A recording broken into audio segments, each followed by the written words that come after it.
দেশের নির্বাচনগুলোতে পেশি শক্তির ব্যবহার, টাকার খেলা, প্রশাসনিক কারসাজি এবং এই অনেক যোগ্য হতে পারে, কিন্তু ব্যক্তির আরেকটা যোগ্যতা হচ্ছে জনগণকে ঐক্যবদ্ধ করতে পারছে কিনা। তারপর তো নির্বাচনটাও নাই, নির্বাচন থাকলেও কিছুটা একটা ব্যবস্থা হয়তো, একটা লড়াই হয়তো করা যেত যদি একজন যোগ্য ব্যক্তির জনগণকে ঐক্যবদ্ধ করতে দুস্তর বাধা সৃষ্টি করে রাখা হয়।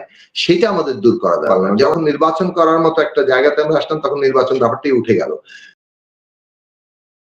আগামীতে যে নির্বাচন হবে, আমাদের দেশের মানুষ ভোট দেয় মার্কাকে। যদি আমি একটা উদাহরণ হিসাবে বলি, আমাদের জনাব জুনায়েদ সাকি একটি আসনে নির্বাচন করছেন, ওনার চেয়ে অনেক অনেক অনেক অযোগ্য একটি ব্যক্তি দাঁড়িয়েছেন একটি পরিচিত মার্কা। সেই অপরিচিত অনেক অযোগ্য ব্যক্তিটা সেই পরিচিত মার্কা দিয়ে বিপুল ভোটে পাশ করে যান।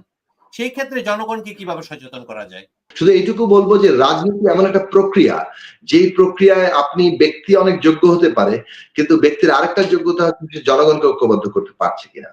ফলে আমাদের রাজনৈতিক প্রক্রিয়ার মধ্যে যখন আমরা ঢুকবো, জনগণকে ঐক্যবদ্ধ করাই রাজনৈতিক ব্যক্তির কাজ।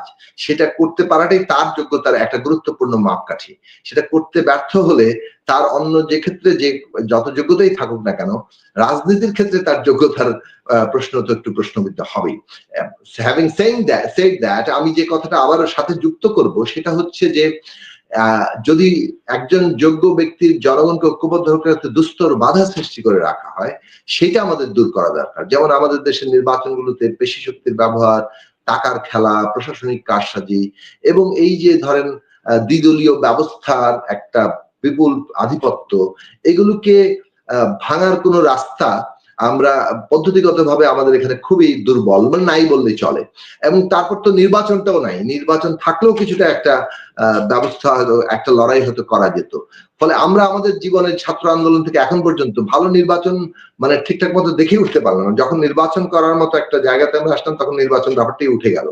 সেই জায়গা থেকে আমরা বলবো যে নির্বাচন খুব জরুরি, কিন্তু একই সাথে ওইটা জরুরি যে নির্বাচনের সত্যিকার অর্থে জনগণের হাতে ক্ষমতা আছে। জনগণ তার ভোটের অধিকার প্রয়োগ করে পরিবর্তনটা ঘটাতে পারেন। এই উপলব্ধি যদি জনগণের কাছে থাকে, তাহলে যেটা নাজিমুদ্দিন আলম ভাই শুরুতে বললেন, যে শুরুতে না দ্বিতীয় ধাপে বললেন যে এই তার পক্ষে আর ওই চাঁদাবাজি, ওই যে নিজের আত্মীয় স্বজন ভাই বেড়াদার দিয়ে পুরো একটা দখলবাজি, লুটপাট, দুর্নীতি, হত্যাযজ্ঞ এগুলো চালানো সম্ভব হবে না। কারণ জনগণ তাকে দেখছে এবং তার ক্ষমতা আছে তাকে সরিয়ে দেওয়া।